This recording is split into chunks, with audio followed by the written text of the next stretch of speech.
Today's cardinal lesson is going to talk about fiduciaries, about picking your advisors, like who you choose to do business with. We'll talk about CFP, and just generally all around the relationships that you need to build and you need to choose, because in the end, you're going to need to pick somebody to do business with.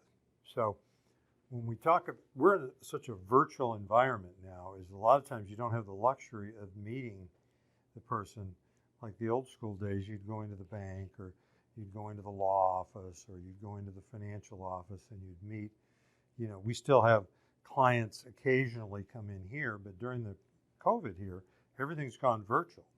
And now we're doing business all over the United States, and people need to make decisions about us.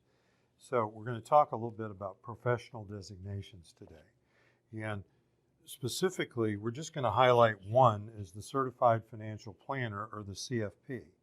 And a lot of folks are going to recognize CFP, the logo or the abbreviation, just simply because they've seen ads on TV. And I have people ask me all the time, well, what does this really mean?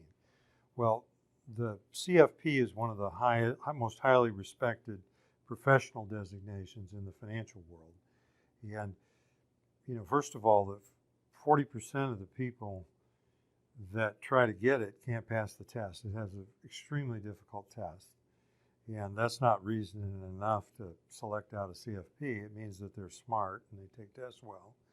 There's also an experience requirement, as you can't be a CFP until you've worked under one for several years. And I guess the third and the most important thing is that CFPs are fiduciaries. So all CFPs, we're already fiduciaries. You may have heard in the news a bit talking about the Department of Labor and passing a fiduciary rule that when somebody advises you on your IRA, they need to act in a fiduciary capacity.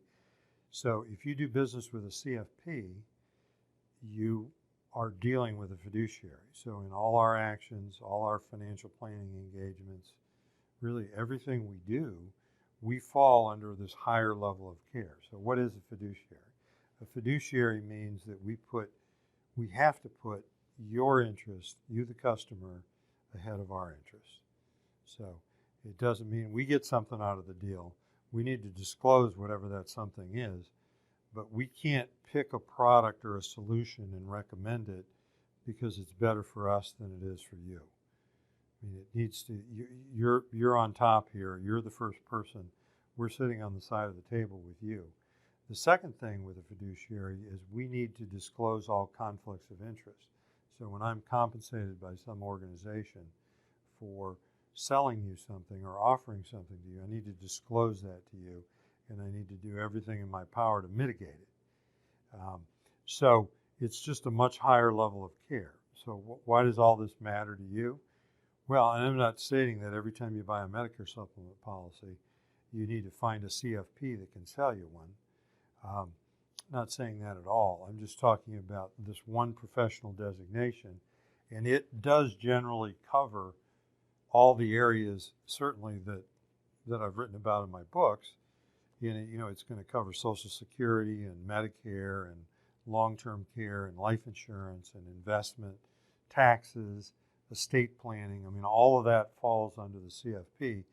And it's just like going to college. When you go to college, and then you go out and you get a job, you don't use that much of what you learned in college to do your job. It's the same way with a CFP, but you learned how to study, you learned how to research things, you learned how to use the scientific method.